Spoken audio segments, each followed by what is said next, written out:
Hello, my friends. How are you?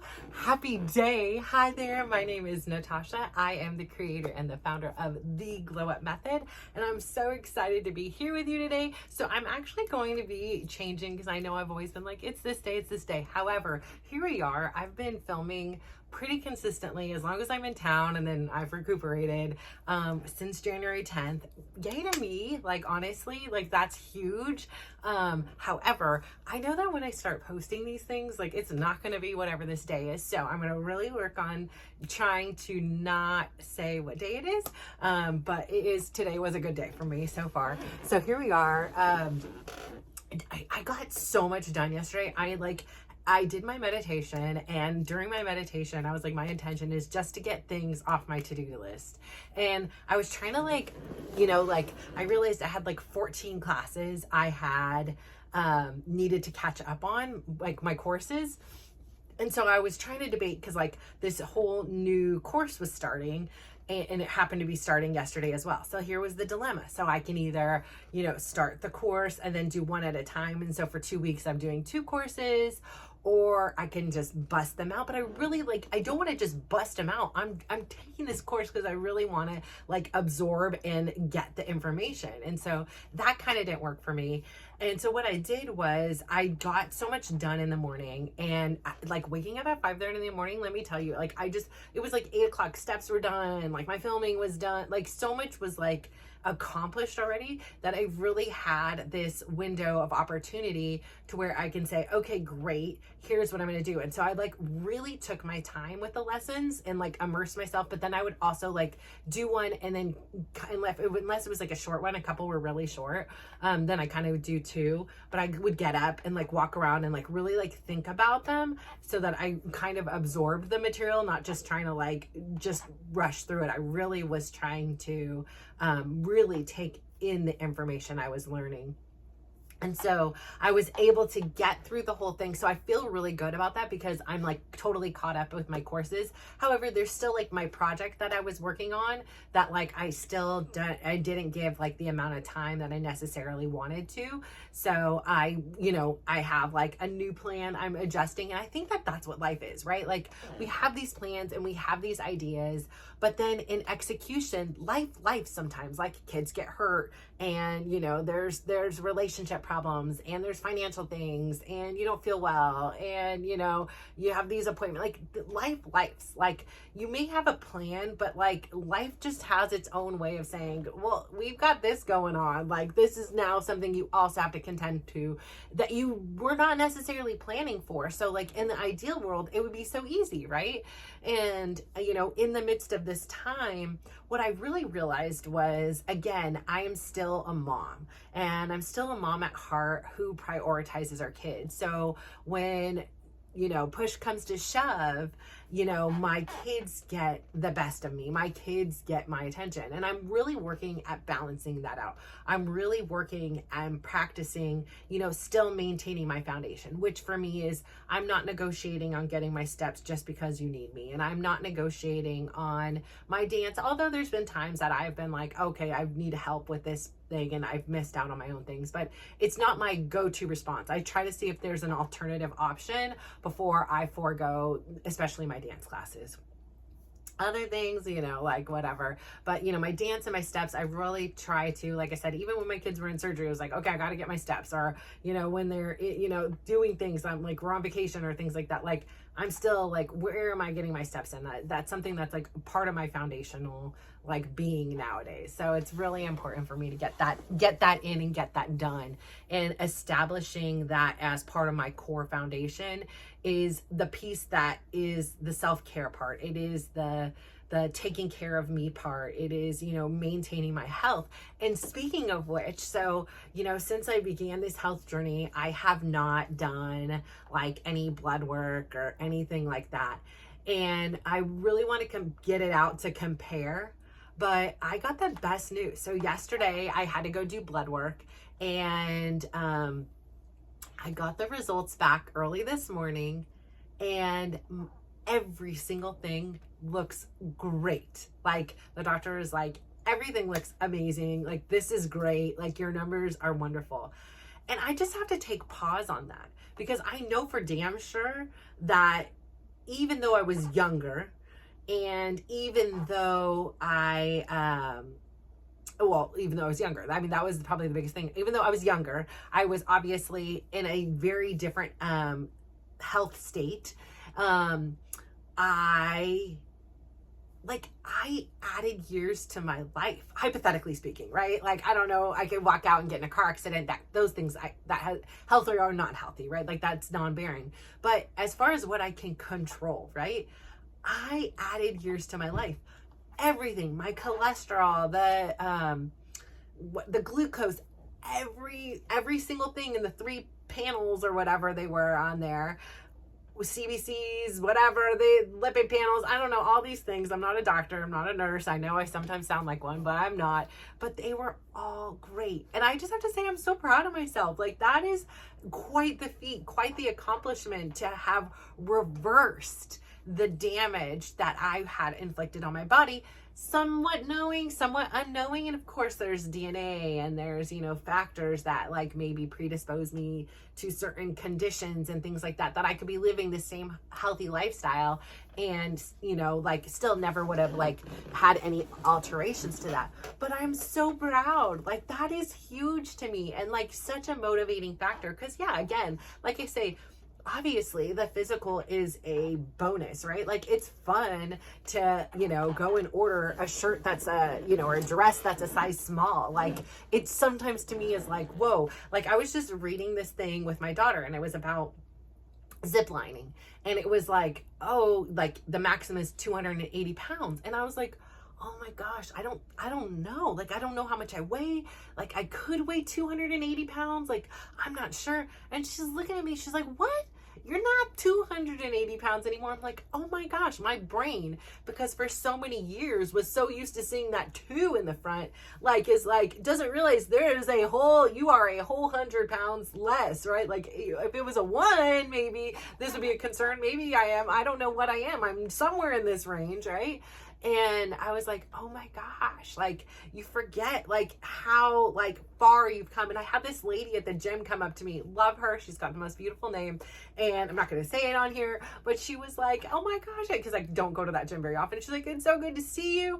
And she was like, I like swear I need you to be my accountability coach. I'm like, I will do it for free. Like, I just want to have fun. Like, I am so happy to share my journey, because I never really believed this was possible. And even if in some remote way it was possible, I didn't believe I would be able to sustain it.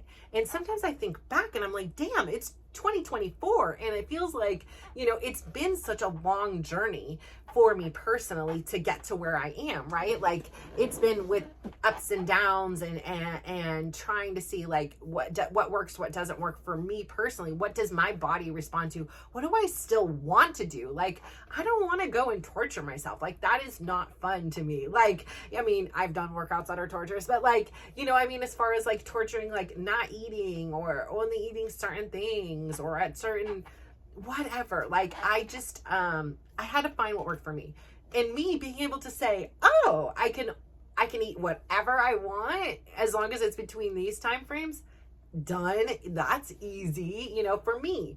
In my lifestyle, I wasn't a big breakfast eater in the first place, and quite honestly, like, at night I would eat and it would always make me feel like bloated and full and like, when I was going to bed. And so, this just works out that I eat early enough that like everything usually has had time to, kind of settle in and digest before, it's bedtime. And that's just been super helpful for me. So like I said, I wasn't even like, I didn't, alter my diet whatsoever, or anything prior to like my blood work, which before I would be like, oh my gosh, I gotta do blood work. Like, don't eat sugar for a week. Don't do this. Like, I was just doing my thing. Like, cause quite honestly, I made the appointment that day because I was like, okay, I was writing on my to-do list, like, make an appointment to do my blood work. And I'm like, let me just do it right now. And oh wait, there's an appointment today. Okay. I'm in a fasted state. Sure. I'll take this noon appointment and just get it over with instead of leaving it on my to-do list. I was in this mode yesterday just to get it done, and I did. And so I didn't obviously have any planning, so there was no alterations to my diet or my stress or any of those kind of things. So It is very exciting to see, just in my natural state, in my natural being, that I had made such remarkable changes. Like, I don't have high cholesterol. I'm not like pre-diabetic anymore or diabetic. Like, I don't, and that was all natural. I didn't have to use a medication or a supplement or a diet plan in order to get there. Like, this was free. This is accessible to every single person. The thing I have, the superpower I have, is the discipline and the consistency to keep doing things. Because sometimes it's hard. And like I said, the other day, I was like, I don't want to do my steps today. Like, I just don't want it. Like, there's no reason. Yeah, my legs are a little sore and, it's hot. I'm tired. I just want to lay in bed. Like, I just didn't want to, but I still did. And, like, there was that negotiation constantly going on in my mind. Like, okay, fine. Like, just do 10,000 steps. And then once I got to 10,000, I'm like, okay, well, just do the 15. Like, you're so close, do the 15 and we'll call it a day. And then by the time I looked at my thing, which was again, like every 1,000 steps, I'm like, are we done yet? Like, I just want to lay down. I don't want to do this anymore. And, it wasn't like I was hurting or some like major reason why I couldn't do it. I just didn't want to, I felt like that little girl in me who was at the zoo with her auntie and she wanted to eat and there wasn't any food, and I just sat down on the zoo in Texas where it was hot as hell on the ground, and I was like, I don't want to. I'm not walking anymore until I know we're getting food. I'm tired. I'm done. And that's kind of how I felt that night. I just didn't want to. I wasn't feeling great. And then there's the negotiation, like, oh, listen to your body, like, oh, be nice. And, and the other part of me is like, but I have to do the hard things. Like, I can do these hard things and I'm making it harder than it really is. And so again, like I said, I renegotiated and I said, okay, 15,000, we're good. We're good at 15,000. But as soon as I hit that 15,000, I'm like, I'm so close. Like, if I really went and took a shower and laid down, I'm probably going to be a little bit frustrated with myself and annoyed that I didn't just push through this extra 5,000 steps. And, and I was like, what is it? Like 15 minutes more, like I can do. It's not like my foot's hurting or my hip is hurting or my back is, nothing is hurting beyond its normal hurting, right? And so I'm like, I could just do it. It's just my mental that's hurting. And so afterwards, it's just a reminder that, like, yeah, there wouldn't have been a difference. It's not like suddenly I would have now had terrible blood results and, I would have gained 100 pounds because I didn't do it. But no, it's that consistently, it's that mental strength and magic power to keep going when we don't want to, because there's so many things in life we just simply don't want to, right? Like, I like a clean house, but I don't want to clean it myself, but I also don't want to pay somebody else to come and clean it, because then I always have to clean before the person comes to clean it, and then I have to be here, and then I have to, be vulnerable to what's happening in my home, and it's just, I got too many people here and get them out of the house. And so, yeah, I have all my reasons, but so like, yeah, then I got to clean the house, or I got to delegate and have people help and clean the house that they also reside in. And, it's just a very interesting thing to really be able to negotiate and, make a decision to do something and then to do it. Because yeah, if we slack off once in a while, it's not going to have a big effect, but there is an effect on your soul. Like, there is an effect on your integrity. There is an effect on who you are.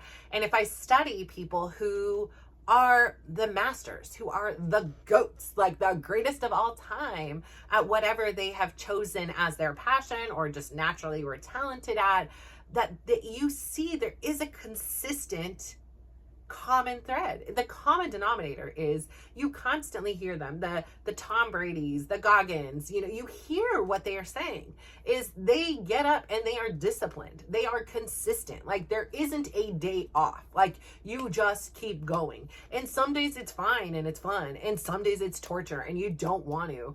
And you're sick and you're hurt and you're in pain, but you do it anyways. And so I think that is the key. And I think that's the key with everything, right? It could be with your relationships. It could be with your finances. It could be with your job. It could be with, your passions, your hobbies.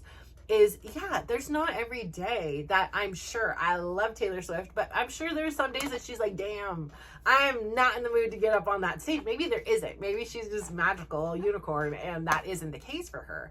But, like, we all go through these things, but nonetheless, even if she doesn't feel like getting up there, every time I've seen, you know, a TikTok or was lucky enough to see her in person myself or whatever it was, she was giving it her all. Like, you didn't know she didn't want to be there. You know, she was out there doing what she committed to and giving it her all. And so, you know, same goes with professional athletes, right? Like, you don't see them like, I just don't want to throw the football today. Like, I'm not in the mood. I don't want to catch it. I'm not, listen, put me on the bench. No, it's just, we have to find that, you know, kind of like Eminem said, right? Like that inner strength in us, that like inner fight in us, and to keep pushing, especially when it's hard, especially when we don't want to. So to make the healthy choices. And for me, like I said, I'm a foodie. I love to eat. So, you know, that may not be my powerhouse. Although like I said, I do naturally eat more variety and healthier. Like, I'm not just sitting around eating fast food and pizza every single day. I do tend to crave, you know, healthier options. But as far as like my steps and my, you know, physical workout stuff, that is my powerhouse. That is my non-negotiable. This is my grounding force. And without it, even though there are many days that are challenges, especially like I find, you know, when I don't have a dance class to get in a good 7,000 steps, it is tough. It can be tough. Like some days when I have a lot of writing or a lot to say, it speeds by, or I've really planned out the time. It is a little bit easier, but it is hard. And I will never say it's not hard. And I will not say like it feels good and I'm excited to do it. I'm not. It's just part of who I am now. And in order to live the life that I want to live, I have found that this works for me for now. And I don't know if in years to come, it'll change and, you know, I'm down to 10,000. I don't know, but I know for today, for who I am today and who I am aspiring to be tomorrow and the next day and the next, this is a part of who I am. And so I say all this to say there's a lot of things in life we just simply don't want to do. And I think that many of us as we become adults are like, you know, when we're kids, it's like we're constantly told, like, do this, don't do that, do this, don't do that. And we listen, right? We're obedient for the most part. There's some little rebel rousers out there and some of us that are a little bit sneakier, right? We, you know, you can't go out tonight. Okay, well then I'm going to sneak out of the house. Or, you know, we've all, you know, navigate this hierarchy of, you know, someone telling us what to do and us wanting to do it. And there's so many things that we don't want to do. One in particular, Chris, I can't even say he's not my Chris anymore, but Chris, you know, he is somebody who really does not like authority, does not like to be told that he has to do anything or should do anything. And so, you know, living in a common space with him is a challenge because, you know, there are certain things that like he used to do, like trim the bushes in the backyard or whatever. And it's not a big backyard. It's a very small backyard, but this was something he did. And now, you know, if I ask him to do it, I'm not going to do that. You can hire a gardener and da-da-da. And I have a conflict because I'm like, you're here and you're supposed to be contributing, right? Like I'm this big team person. We're a tribe. We're a community. We all pitch in. It should not all be me. It should not all be you. It should not all be anybody. But if we all give a little piece of what we can, like something that we are better at than somebody else, then that just makes this whole community thrive. And that makes this whole community, you know, survive. And so, you know, here we are today and I'm like, hey, can you do this? And no, I will not be doing this. And it was like, I had asked already over the weekend and he just ignored me. And so, you know, it's very frustrating because here it is the late hour and I either have to find somebody to go pay them and do it, hire them to do it, and have them here by tomorrow, which I have an appointment for an inspection here. And so, you know, it's just super frustrating for me personally to have to like navigate that. And so again, in one aspect, it's just such a poignant reminder about how, you know, he has not been a person who wants to. And it's not just because we are separated that he doesn't want to do this. This is the same conversation when we were together and when we were not. No, I'm not going to help. No, I'm not going to do this thing. And I always was just frustrated and then it would end up either just doing it myself, or sometimes on occasion, on a delight, he would sometimes just surprise me and do it after he already made this big fuss about, no, he's not going to do it. So we have to find within ourselves that, yes, we don't want to do things all the time. And life isn't always, and I tell my kids, you know, especially now that you're adults, it's not about always doing what you want. I know I give this like illusion and like, yes, craft the life you want and do the things that you love and stuff. But there is a very real and serious part in which that you need to pump gas in order to have the car go, or go charge it in order for it to go. Like you need to pay for the insurance. You need to go to the DMV and get a license. Like there are these other rules that we're playing by that are formed by society and our, families and things like that in order to thrive. And so, yeah, we don't always want to do things, but oftentimes when we are dealing with other people, which could be family, which could be friends, which could be, like I said, community and society as a whole, there are things that you just have to do. And it's again, it's up to you. You don't have to, like, there are consequences, right? Like you don't take care of the house, the inspectors come, they say you need to move out. Like, there's lots of things that can occur. Like, you don't have to, but you have to, right? And so, yeah, it's not, life isn't always about that, but being able to come and show up. And I'm not even saying you need to show up with a smile. If you can, muster one up and be like, let's make the best of this situation I don't want to be in. Great, kudos to you. But even if you cannot do that, if at the very minimum you do it, just like me the other night, didn't want to, I had every reason in my head, that little thing sitting on my shoulder was like, here, like you deserve like self-care and listen to your body, and you're tired, and like giving me every reason to say, yes, I'm gonna stop, yes, I'm not gonna do this, yes, I'm gonna quit today. And I know I could get back on the ball again tomorrow, but I just had to fight against it. And this was one of those times when I ended and I was like, praise Jesus, hallelujah. I am so glad I got here. When I saw that 20,000, it was like, I ain't doing 20,001, like it was already a little bit over, but like, that was it. We're done. Shower, bed. That's it for me. Like, I'm not moving anymore. And, but it's a great lesson. It's a great lesson. So whatever it is. And so, yes, I may be to the extreme at this point, 4 years into my journey, right? Almost 4 years, but it was the end of 2020, in which I started.